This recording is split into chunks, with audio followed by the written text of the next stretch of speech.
আচ্ছা লায়ন, শব্দ দূষণে কি তোমাদের কোনো ক্ষতি হয়?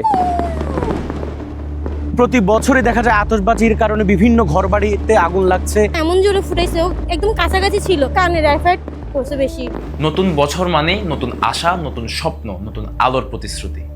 মানুষের জীবনে এই একটি রাতকে ঘিরে থাকে অগণিত প্রত্যাশা। কিন্তু প্রশ্ন হলো, এই নতুন বছর কি সবার জন্যই শুভ? আনুষ্ঠানিক কোনো বড় আয়োজন না থাকলেও রাত 12টা বাজার আগেই কক্সবাজার সমুদ্র সৈকত জুড়ে শুরু হয় আতশবাজির উল্লাস। এক মুহূর্তেই আকাশ আলোয় ভরে ওঠে, পটকা আর বিকট শব্দে কেঁপে ওঠে চারপাশ। মানুষ উল্লাসে মেতে ওঠে, কিন্তু সেই শব্দের আড়ালে চাপা পড়ে যায় অসংখ্য নীরব আর্তনাদ। মুক্ত আকাশে যখন পাখিরা ডানা মেলে, ঠিক তখনই বিকট শব্দে দিগ্ভ্রান্ত হয়ে পড়ে তারা। ভয়ের চাপে কেউ উড়ে যায় অজানা দিকে, কেউ আবার আকাশ থেকে ছিটকে পড়ে রাস্তায়, গাছে কিংবা সমুদ্রে। একটি শব্দ কেড়ে নেয় তাদের নিরাপদ নীর, কেড়ে নেয় জীবন। আচ্ছা লায়ন, শব্দ দূষণে কি তোমাদের কোনো ক্ষতি হয়? কোনো ক্ষতি হয় না? আমাদের আশেপাশে এরকম অজস্র লায়নরা রয়েছে যারা কথা বলতে জানে না কিংবা আমাদের মতো ভাষা নেই। এই ভাষাহীনতায়, এই উত্তরহীনতায় তাদের জন্য কাল হয়ে দাঁড়িয়ে যায়।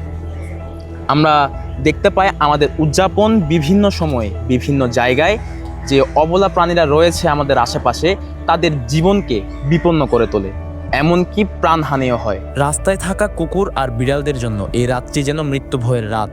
বিকট শব্দে তারা দৌড়ে পালায়, কেউ গাড়ির নিচে পড়ে, কেউ দেয়ালে ধাক্কা খায়, আবার কেউ ভয়ে হার্ট অ্যাটাকে মারা যায়।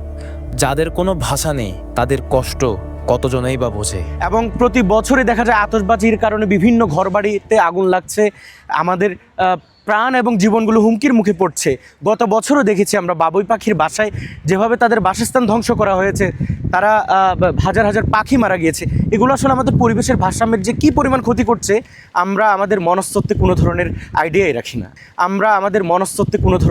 আইডিয়াই রাখি না। আতশবাজির বিকট শব্দে পাখির ডিম নষ্ট হয়ে যায়। তার মানে একটা অনাগত একটা প্রাণ পর্যন্ত এই আতশবাজির বিকট শব্দ থেকে রেহাই পাচ্ছে না।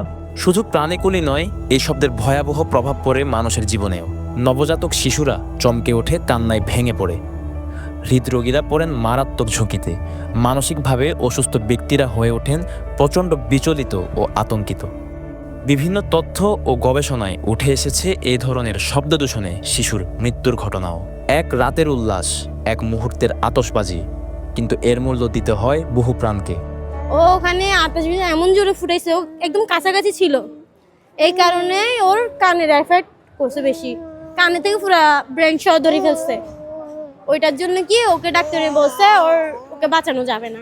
হাসপাতালে বা অন্যান্য বাসায় অবস্থান করার কারণে তাদের একটু ঘুমের ব্যাঘাত ঘটে, যার কারণে 31st আমি মনে করি ব্যক্তিগতভাবে যে এটা হচ্ছে উদযাপন করাটা ঠিক নয়। বেশিরভাগ আপনার শিশুদের অনেক পরিমাণ ক্ষতি হয়, কারণ ওদের শব্দ দূষণের কারণে ব্রেনে ক্ষতি হতে পারে। নতুন বছর হোক সহমর্মিতার, হোক দায়িত্বশীলতার। আতশবাজির আলো নয়, মানবিকতার আলোয় আলোকিত হোক আমাদের উদযাপন, কারণ একটি প্রাণ বাঁচানোই সবচেয়ে বড় উদযাপন। প্লবক কাব্য, পেনোয়া নিউজ।